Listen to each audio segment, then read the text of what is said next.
দেখুন আমাদের বেরেস্তা চিকেন হচ্ছে। এটা হচ্ছে আজকে বেরেস্তা চিকেন। পেঁয়াজ এমনি কাঁচাও মাখিয়ে দেওয়া হয়েছে, আর একটু ভেজে দেওয়া হয়েছে, আবার একটু ভাজা পেঁয়াজ উপর দিয়ে ছড়িয়ে দিয়েছি। এটা হচ্ছে বেরেস্তা চিকেন। এতে অনেক কিছুই আছে, কাজু, চারমগজ, পোস্ত, আলমন্ড বাদাম সব দিয়েই করা হয়েছে। আজকে এটা আমাদের ফ্রাইড রাইস দিয়ে খাওয়া হবে। ফ্রাইড রাইসটাও আমি দেখাচ্ছি। দেখুন, এটা ফ্রাইড রাইস, চিকেনটা দেখালাম। এবার এটা ফ্রাইড রাইস দেখুন, ফ্রাইড রাইস করা হয়েছে, সঙ্গে আরও কি হয়েছে দেখাচ্ছি। এটা পনির পকোড়া হয়েছে।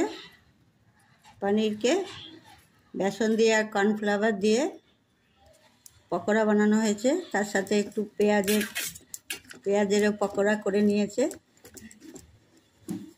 আর তার সাথে এই যে চাটনি, আমসত্ত্ব, কাজু, কিশমিশ দিয়ে এটা চাটনি হয়েছে।